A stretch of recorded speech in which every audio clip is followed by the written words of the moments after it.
Chers amis, je suis Monseigneur Marcel Danfous, évêque du diocèse de Sault-Sainte-Marie. Qui que vous soyez, où que vous soyez, bonne nouvelle pour vous. Dans notre Église diocésaine, il se vit de grandes choses dans des situations bien ordinaires. Nous croyons que le Seigneur marche avec nous et nous espérons qu'aujourd'hui, vous pourrez le découvrir davantage en rencontrant des personnes passionnées pour le Christ. En tant que pasteur de cette Église diocésaine, je vous remercie de vous joindre à nous. Bonne émission. Merci d'y être. Bonjour, ici Gérard de la Jeunesse pour l'Église diocésaine. Bienvenue à cette première série d'émissions qui prépare les rencontres des petits groupes de partage. Si vous vous rappelez, à l'automne, on avait commencé à regarder l'exhortation apostolique du pape, la joie de l'amour. Nous avions regardé à ce moment-là le 4e chapitre qui avait affaire avec l'amour dans la famille. Aujourd'hui, nous allons commencer avec le 5e chapitre qui regarde la fécondité. Et ensuite, nous allons continuer les 3 prochaines émissions avec le 7e chapitre pour renforcer l'éducation, bien entendu, des enfants. Aujourd'hui, pour commencer, j'ai avec moi Robert Larivière. Bonjour, Robert. Bonjour, Gérard. Et bienvenue à toi. Alors, nous allons nous tourner d'abord sur ce que est une exhortation, parce que ce que nous regardons ici, ce n'est pas une encyclique, c'est une exhortation. Alors, peux-tu nous donner dans 2 mots ce qu'est une exhortation apostolique? Oui, Gérard. C'est simple. Une exhortation apostolique, c'est une autre forme d'enseignement de l'Église qui survient la plupart du temps après un synode. Ici, le Saint-Père, le pape François, a décidé d'écrire une exhortation apostolique post-synodale sur la famille. Et de là vient cette exhortation. OK, merci. Alors, le synode s'était déroulé sur 2 ans, je crois, celui-ci. Oui, en 2014 et 2015. Oui, c'est ça. OK. Alors, la joie de l'amour suit de ça. Et ce qu'on regarde maintenant, c'est comment l'amour peut être fécond. Mais nous faisons ça dans le cadre toujours du carême. Et j'aimerais que, si tu veux bien, qu'on regarde quel est l'évangile qu'on propose pour ce dimanche. Donc, si tu veux bien lire l'évangile d'aujourd'hui, s'il vous plaît, ou de ce dimanche, oui, s'il vous plaît. Merci. Jésus tenté au désert. Matthieu 4, 1 à 11. Jésus, après son baptême, fut conduit au désert par l'Esprit pour être tenté par le démon. Après avoir jeûné 40 jours et 40 nuits, il eut faim. Le tentateur s'approcha et lui dit, « Si tu es le Fils de Dieu, ordonne que ces pierres deviennent des pains. » Mais Jésus répondit, « Il est écrit, ce n'est pas seulement de pain que l'homme doit vivre, mais de toute parole qui sort de la bouche de Dieu. » Alors le démon l'amène à la ville sainte, à Jérusalem, le place au sommet du temple et lui dit, « Si tu es le Fils de Dieu, jette-toi en bas, car il est écrit, il donnera pour toi des ordres à ses anges, et ils te porteront sur leurs mains, de peur que ton pied ne heurte une pierre. » Jésus lui déclara, « Il est encore écrit, tu ne mettras pas à l'épreuve le Seigneur ton Dieu. » Le démon l'amène encore sur une très haute montagne et lui fait voir tous les royaumes du monde avec leur gloire. Il lui dit, « Tout cela je te le donnerai si tu te prosternes pour m'adorer. » Alors Jésus lui dit, « Arrière, Satan, car il est écrit, c'est devant le Seigneur ton Dieu que tu te prosterneras et c'est lui seul que tu adoreras. » Alors le démon le quitte. Voici que des anges s'approchèrent de lui et ils servir. Merci beaucoup, Robert. Alors,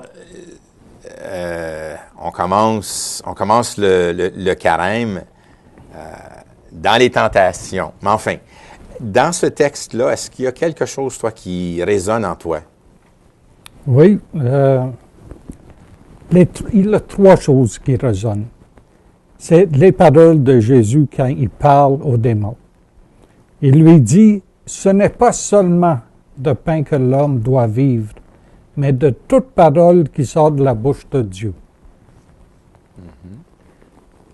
Le deuxième, il est encore écrit, tu ne mettras pas à l'épreuve le Seigneur mon Dieu. Et le troisième, c'est devant le Seigneur ton Dieu que tu te prosterneras et c'est lui seul que tu adoreras.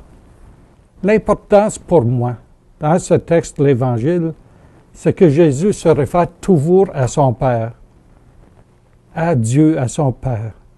Lui parle avec adoration, lui parle que de ne pas mettre à l'épreuve Dieu et que c'est par sa bouche que nous pouvons le connaître, que nous pouvons vivre. La vie se trouve dans les évangiles, dans l'Ancien Testament.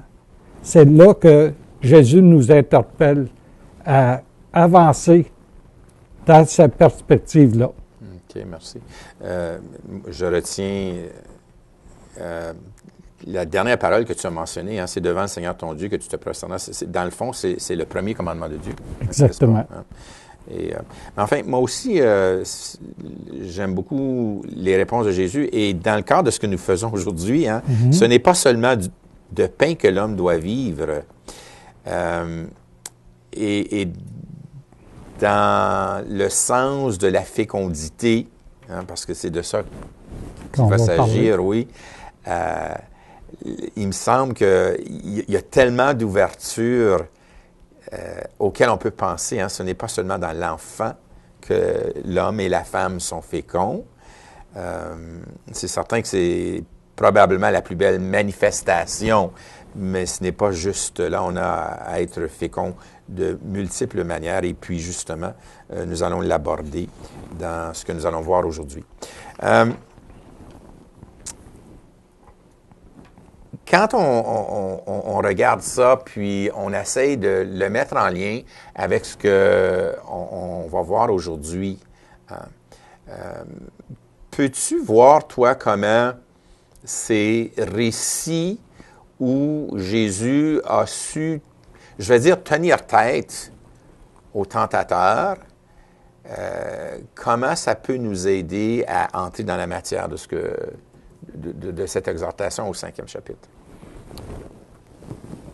Ce que nous allons parler de fécondité. Le tentateur peut être perçu comme tout ce qui nous éloigne de Dieu, de sa connaissance, de prendre une route plus facile comme Jésus l'aurait pu le faire. Mais il a tenu tête au tentateur et puis il nous a amenés à aller plus loin et de ne pas se laisser séduire par les choses de la terre, de ne pas se laisser séduire à la destruction de la fécondité. On est trop souvent appelés à réfléchir et nous amener à aller dans l'amour. Et c'est là que se trouve la vérité. C'est très important, ça. J'avais jamais vu ça comme perspective, mais dans le fond, ce que le tentateur est en train de faire, il est en train de dire à Jésus de ne pas être fécond, de ne pas accomplir ce pourquoi il était venu. Exactement. Merci beaucoup. Je n'avais jamais vu ça dans ces textes-là. Je te suis très reconnaissant. Enfin, alors, si on entre dans la matière, hein, l'amour qui devient fécond. Au numéro 165, on lit « L'amour donne toujours vie ».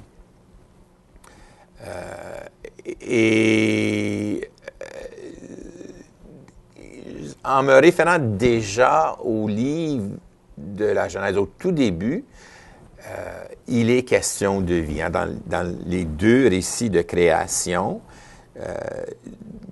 si Dieu a lancé la création, puis ici, je ne suis pas là pour discuter, voir si ça a été fait exactement comme on le décrit dans la Bible ou encore si c'est selon les découvertes scientifiques qu'on a faites durant presque 200 ans maintenant. Hein. Ça, c'est des détails, mais l'important du message de la création, tellement, c'est Dieu qui donne vie. Dieu est créateur. Et il nous a créés à son image et à sa ressemblance. Dieu aime. Saint Jean le dit, en Dieu est amour. Et l'amour donne vie. On pourrait dire l'amour est créateur. Dans le couple, hein, c'est à ça que le pape veut venir, hein?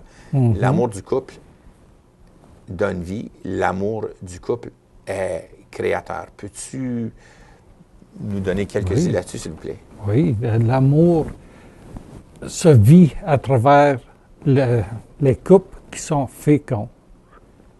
Dans le sens que l'amour, c'est l'amour conjugal qui ne s'achève pas seulement dans le couple, mais aussi dans la procréation. Comme Gérard a mentionné au début de la Bible, dans la Genèse, il y a deux récits de la création, de la vie. Et c'est la même chose pour le couple qui est uni ensemble dans une alliance. Ce n'est pas un contrat, c'est une alliance permanente entre un homme et une femme. Et en tant qu'alliance, là, je lis du Code de droit canonique, le canon 1055. C'est une alliance par laquelle un homme et une femme constituent entre eux une communauté de toute la vie. C'est très important de penser à chaque mot. Et voici le lien avec le 5e chapitre. Elle est ordonnée par son caractère naturel au bien des conjoints, ainsi qu'à la génération et à l'éducation des enfants. Et entre personnes baptisées, cette alliance a été élevée par le Christ Seigneur à la dignité de sacrement. Donc, c'est le couple qui vient ensemble, qui est le noyau de la communauté chrétienne. Et de ce noyau, on a la procréation. Dans la Bible, Robert, l'idée d'alliance est très importante. Exactement. Pourrais-tu nous en donner un mot ou deux? Oui. Au début, quand on lit l'Ancien Testament, on a une alliance qui se forme entre Dieu et Abraham. C'est une alliance entre Dieu et une personne. Il a cette alliance spéciale qui s'unit. Par la suite, on verra plus tard dans l'histoire des Juifs que l'alliance est faite entre Dieu et Moïse et le peuple, et tout son peuple. Et plusieurs années après, il y a une nouvelle alliance. C'est la relation entre Dieu, son Fils, qui est venu sur la terre pour nous et qui est venu féconder la nouvelle évangile, c'est-à-dire cette nouvelle relation entre Dieu le Père et tous les humains. Et c'est de là que cette alliance est tellement spéciale, parce que c'est entre Dieu et l'humanité. Ça vient à travers la croix de Jésus. Et c'est là, le plus grand amour que tu peux donner, c'est ta vie. Et c'est ça. C'est par sa mort et sa résurrection, nous avons cette nouvelle alliance. Alors, cette nouvelle entente, ce nouvel engagement d'amour, de fraternité, de paternité, de bonne entente entre le Fils et nous. Bon, OK. Alors, si on continue, le pape trouve que le milieu privilégié de fécondité, c'est la famille. Exactement. Et ça se manifeste visiblement dans l'arrivée d'un enfant. Et il dit au numéro 166 que l'enfant devrait toujours être accueilli dans l'amour. Exactement. Dans le fond, ça me fait penser, Dieu nous aime au départ et il nous accueille tous en amour. Et comme dans la famille, l'enfant a à entrer dans ce beau mystère de ce Dieu tout amour qui est là pour nous. Et c'est au milieu familial, donc, hein, où ça s'apprend pour le petit. Donc, la procréation ne s'arrête pas juste avec l'arrivée de l'enfant. Il y a des conséquences dans le temps pour les parents, d'une part, qui donnent vie, mais aussi pour l'enfant qui reçoit les bénéfices de ce que les parents vivent. Exactement. Et enseignent. Ça fait partie de l'éducation de l'enfant, mais avant l'éducation, tu as cet amour qui s'est créé entre deux êtres chers de Dieu. Eux, ils s'aiment tellement qu'ils ne veulent pas le garder seulement pour eux. Donc, ils ont des enfants. C'est le plus beau geste d'amour, c'est d'avoir des enfants. Pour ceux qui le peuvent. Mais ceux qui peuvent avoir des enfants, qu'ils ont des enfants, c'est très important pour l'éducation, la croissance de cet enfant-là. Et après qu'il est né, et c'est là que le couple, ils ont un enfant, et là, on l'invite à venir le présenter à l'Église pour qu'il devienne partie de la plus grande communauté. Mais ça part toujours par le noyau qui est le couple. Le couple, la communauté de vie qui avait été enseignée à Vatican II. Exactement. Le pape parle de l'accueil. Déjà, on l'attendait avant même qu'il vienne au monde. Puis souvent, avant même la conception, on l'attend, cet enfant-là, très souvent. Et ce qui nous dit un peu comment Dieu nous attend, chacun de nous, depuis très longtemps. Le pape mentionne toujours au numéro 166 la joie que l'arrivée d'un enfant procure, et même la joie de savoir qu'un enfant vient. Le nom qu'on lui donne, ça fait partie des attentes. On le nomme souvent à partir d'un héros qu'on a connu à la télé, puis du héros de sens large, là, ou un ancêtre, des gens qu'on a aimés, des gens qui ont déjà porté ce nom et ça nous avait touchés et quoi encore. Alors déjà, toutes ces choses-là, ça fait partie de la fécondité. Exactement. Le pape aussi, au numéro 168, 69 et 170, parle de la grossesse. Et j'ai trouvé qu'il a été très délicat dans le regard qu'il pose sur les femmes qui sont enceintes. Toi, qu'est-ce que tu en as pensé? Je suis père de 4 enfants et je me rappelle de chaque grossesse de ma femme et comment c'est vraiment une attente. On est dans l'attente de la naissance de l'enfant. On voit notre femme passer à travers plusieurs changements physiologiques et même des changements que je dirais spirituels. Elle devient plus proche à cette réalité de la procréation. Mm-hmm. C'est quelque chose que nous, en tant qu'hommes, on ne pourra jamais vivre. Mais on partage avec elle cette expérience profonde. On arrive à un certain point de vraiment comprendre l'amour que Dieu a pour son Fils. Donc, durant la grossesse, il faut être présent. En tant qu'homme, soyez présent auprès de votre femme. C'est important pour le bien-être, son bien-être, et pour le bien-être de l'enfant. Donc, ces grossesses, c'est un moment privilégié d'un couple.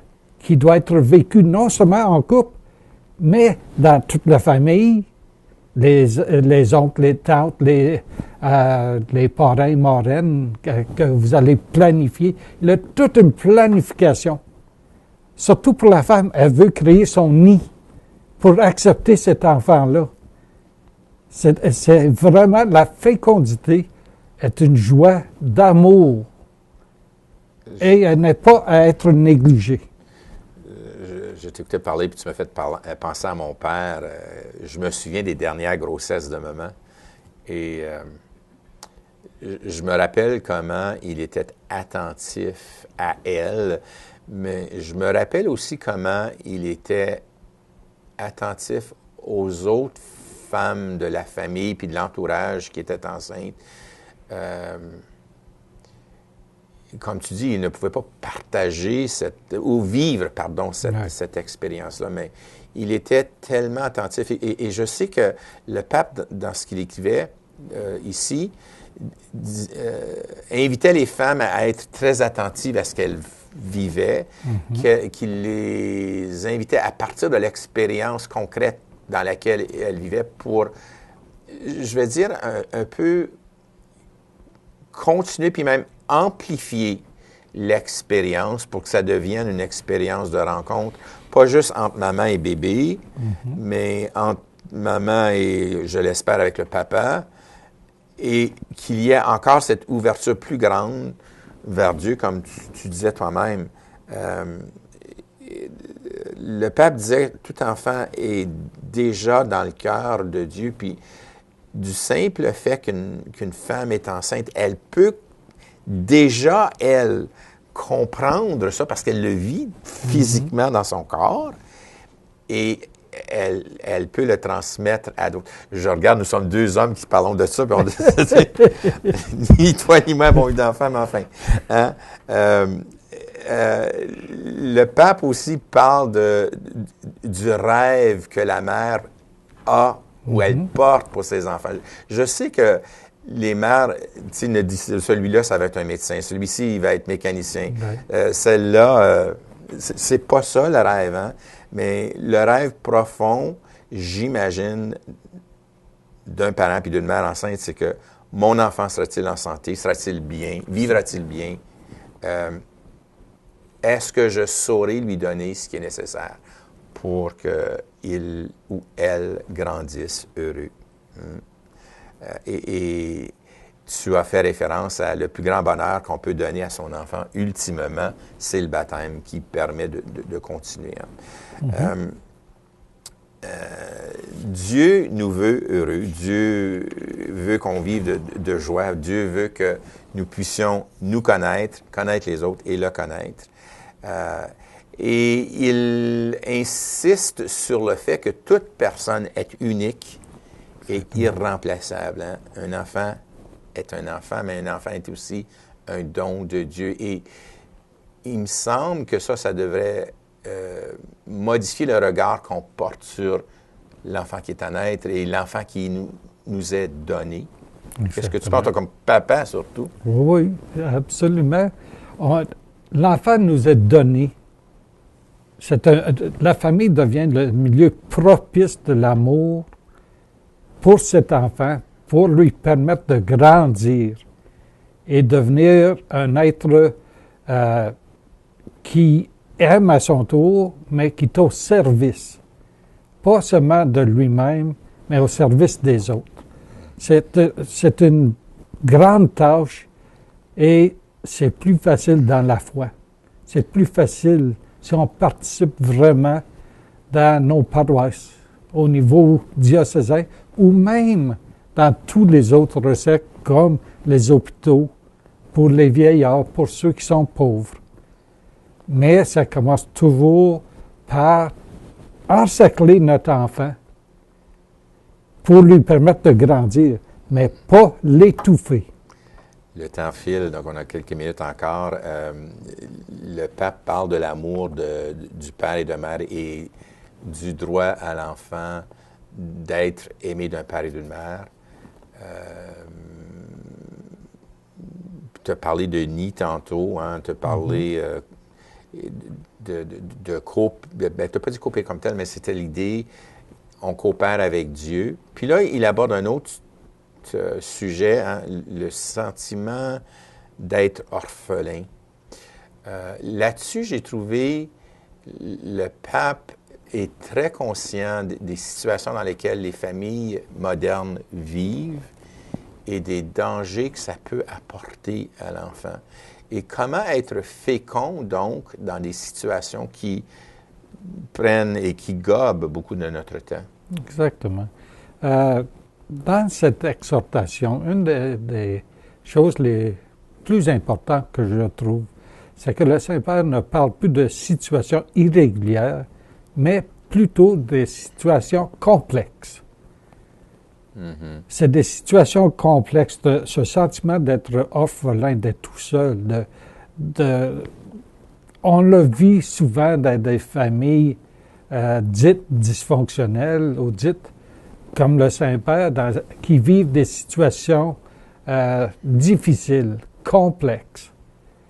Et on doit être là pour les aider. C'est pas évident de nos jours. Et le Saint-Père est très au courant de ce qui se passe, de la réalité humaine. Dans ce sens aussi, hein, il mentionne le rôle des mères comme éducatrices et éveilleuses de foi. C'est ça que je devrais dire, éveilleuses de foi. Comme elles ont un rôle vraiment privilégié de ce côté-là. Absolument. L'homme et la femme sont faits pour être ensemble, mais chacun sont distincts dans ce qu'ils apportent à leur enfant, ce qu'ils apportent à la vie. Et je trouve que c'est très important de ne pas oublier qu'on a chacun notre rôle, de ne pas perdre notre identité en tant qu'homme, en tant que femme, et cela dans la foi. Robert, merci beaucoup. Le temps nous manque maintenant. Ça a été vraiment très, très intéressant de parler avec toi. Alors voilà notre première émission sur ce 5e chapitre de La joie de l'amour. On vous reverra une prochaine fois. Bonne journée. Bonne journée.